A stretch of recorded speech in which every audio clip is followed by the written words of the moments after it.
In this section, we are going to talk about tuples in Python, and let's go and see it. So tuples in Python, it's almost same with the lists. They have just only few difference, and let's see what are the difference. So let me just assign both of them. I will be having the list and I will be having tuples. I will be just working around and comparing them. So what exactly tuple means and what exactly list means. So we already worked with the list before, so you have some experience about that one. So let's see what is the tuple stands for. So I will be giving two different variables. So let me call it A and B, or I will say yes, A and B is good enough. So right now what I have is on the A I will be assigning a list. A list. Let me just give a couple of them. I will assigning not strings but integers, but it works in either way. So let me just call it 1, 2, 3, 4, 5. I will say 2, 3, 4, 5, and here on the B I will say the same way. So 1,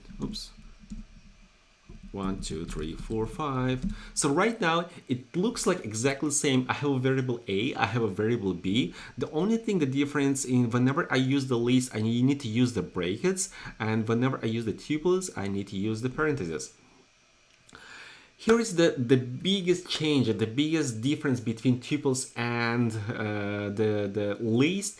The only thing in the list, we cannot add or we cannot remove any value from the from the tuples, from the list over here. So if you remember on the list on the list, we can add something on it. We can add another value, or we can delete any other index. So for example, I will say append, let me call it 6, and let me just call it. And if I run the A right now, so it is going to give another list. The 6 was added to the list, but on the B I cannot do that.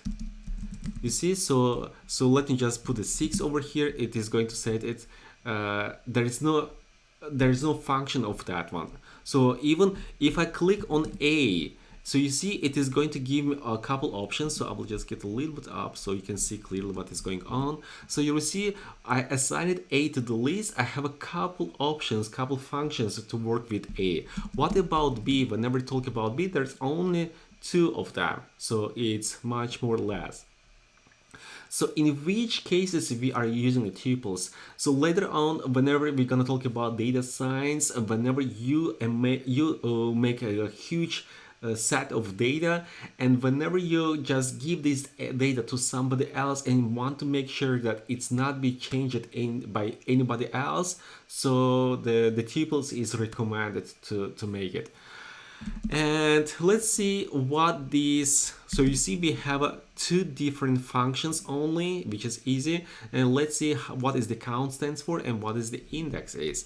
So for example, let me just give another one. I can call it ABC, and right now I will say, right now I have an A, I have an A, and I have a B. I just give a sample. So you see, so right now I assigned it 3 strings to the ABC. Let me just call it just to make sure it is working right now. So we have A, and B.